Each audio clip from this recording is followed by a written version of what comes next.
Et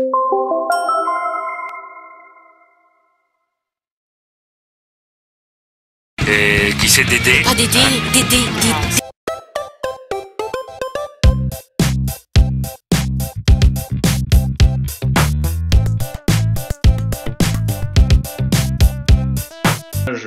Autour du monde, on a décidé de partir à deux à vélo sur les routes initialement de l'Amérique latine avant de s'en aller vers l'Asie.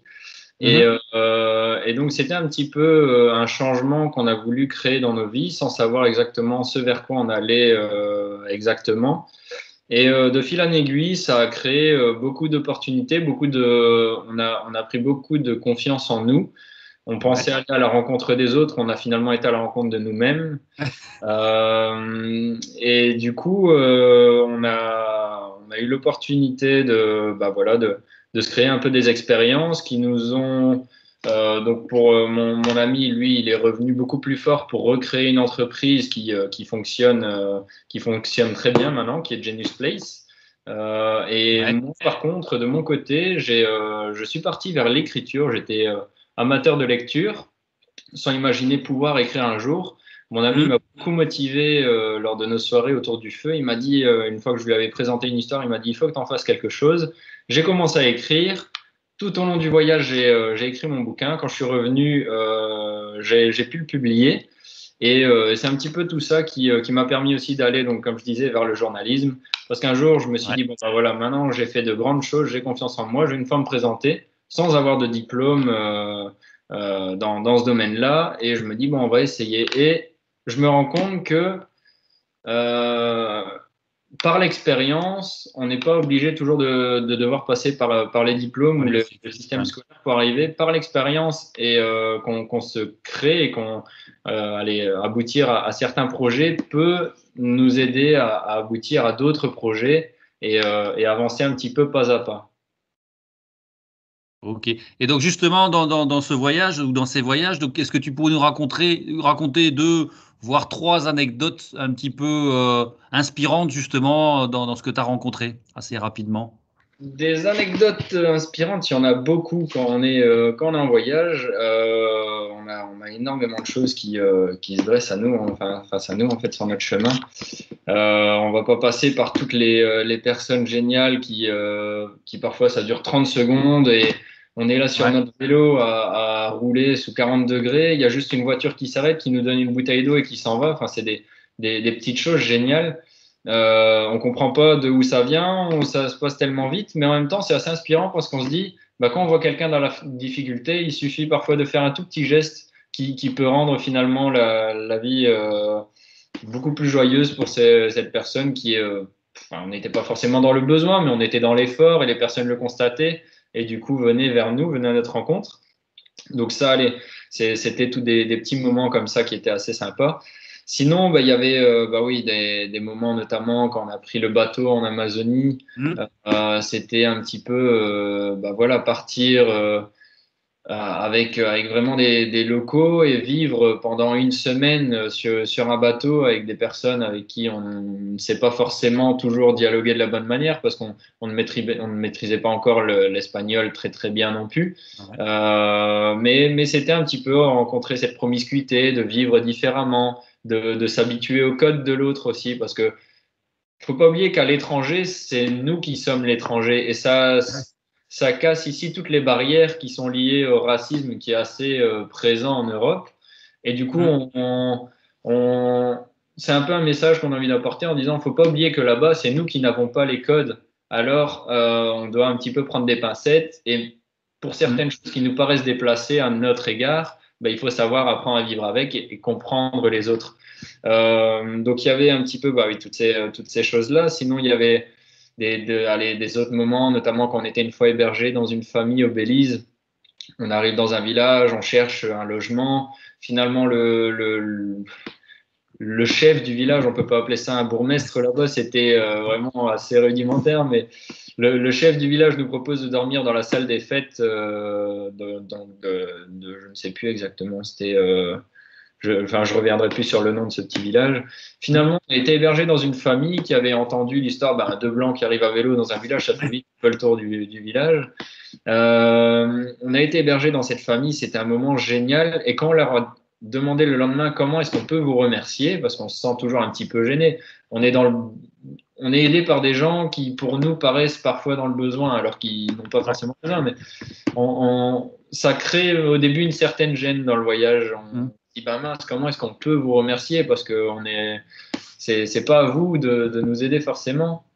Et ils nous ont dit simplement, ben, la meilleure manière de nous remercier, c'est le jour où tu croises quelqu'un sur ta route qui est dans le besoin, tu l'aides et tu ne te poses pas de questions et tu ne demandes rien en retour. Et donc, c'est quelque chose, bah oui, il faut un petit peu mettre au quotidien pour remercier toutes les personnes qui nous ont aidés sur notre parcours. D'accord, ok. Donc, on l'a bien compris, la suite pour toi, c'est l'écriture. L'écriture, oui, bien sûr. Ouais. Donc, Et là, donc, il me semble que tu as déjà écrit un bouquin, c'est ça, si j'ai bien compris. En tout cas, c'est ce que ton papa m'a expliqué. Et il y en a un second en préparation, c'est ça alors? Bah, le second est déjà terminé depuis un petit moment. Le second est terminé. Je suis en contact avec une maison d'édition qui m'avait fait part de leur souhait de l'éditer. Ouais. Parce que voilà, il y a plusieurs types de contrats dans l'édition. Moi, le premier, je l'avais auto-édité. L'histoire avait beaucoup plu autour de moi. J'étais assez content des retours. Le second est déjà bah, voilà, terminé. Il faut peut-être aller paraphraser certaines parties de texte, mais c'est très succinct. Sinon, bah oui, j'aspire pouvoir le faire sortir. Donc là, on attend un petit peu. Avec la période, c'était pas évident pour les éditeurs. Le troisième est en dernière correction. Il faut savoir qu'un livre, souvent, je l'écris 3 fois, 3 grosses écritures. Et j'en suis, bah, la première écriture, je l'écris pour coucher le texte et l'intrigue. La deuxième écriture pour améliorer les détails et mettre un peu plus dans le décor. Et la troisième, c'est vraiment pour améliorer les phrases, pour rendre le texte un peu plus joli et un peu plus fluide.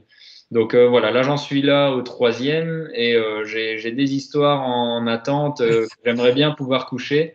Donc une qui est un peu plus liée au voyage en général. Donc c'est un petit peu sortir de ma zone de confort parce que j'aime bien faire des textes à intrigue. Là c'est moins d'intrigue et un petit peu plus de philosophie. On va peut-être une fois essayer de partir vers ça et d'apprendre autre chose. D'accord. Et donc sont des romans alors? C'est ça, oui. Ce sont des romans. D'accord, ok. Donc, et donc ce sera le nom ou les noms des bouquins et les éditions, on peut les trouver, c'est? Donc le prochain, ce sera Passé à venir en mots, parce que c'est un petit jeu de mots avec l'histoire. Le troisième, pour l'instant, je pense qu'il s'appellera Caméléon sous le nom sous le conseil de ma maman qui m'a dit que ça pourrait être un chouette nom de bouquin. Elle me lit beaucoup. C'est elle qui est avec ma copine et mon père qui sont un petit peu mes premiers lecteurs et qui me font des retours sur l'histoire. Ils n'hésitent pas à lire quand ça va pas aussi. Donc c'est ça qui est bien. Ils sont très objectifs. Après, concernant l'édition, bah voilà, je vais peut-être un peu taire le nom en attendant que ça se fasse et on verra où ça va nous mener en espérant pouvoir publier ça rapidement. Okay. Et alors, dernière question, donc justement, donc avec tout ce que tu as vécu, est-ce que tu penses qu'il y a des choses qui doivent changer ou qui devraient changer à Moucron?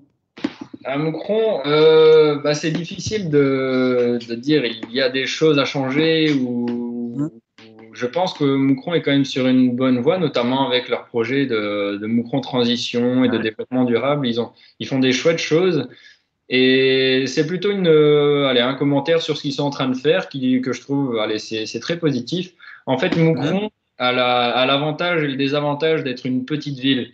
Donc c'est parfois difficile de faire des projets gigantesques, mais justement c'est l'avantage des petites villes, c'est que tout le monde connaît quelqu'un qui connaît quelqu'un qui connaît quelqu'un, tout le monde se connaît finalement par le biais de ses contacts. Et je pense que c'est justement quelque chose sur lequel on peut un peu insister, un peu travailler et justement favoriser les initiatives citoyennes qui, par de petites choses, un petit peu comme notre voyage à vélo, en fait, on se faisait souvent la réflexion de dire, bah voilà, aller du Mexique à l'Argentine, bah ouais, c'est facile, on peut faire un grand bond en avion, Mais si on fait un coup de pédale après un coup de pédale après un coup de pédale, on va y arriver aussi. Ça prendra plus de temps, plus d'efforts. Mais si tous les petits citoyens ont l'opportunité de faire des petits projets avec un petit soutien de la ville de Moucron, on arrivera à faire des choses assez incroyables et de beaux projets. Ok, super. Bah, écoute, je te remercie beaucoup pour cette interview.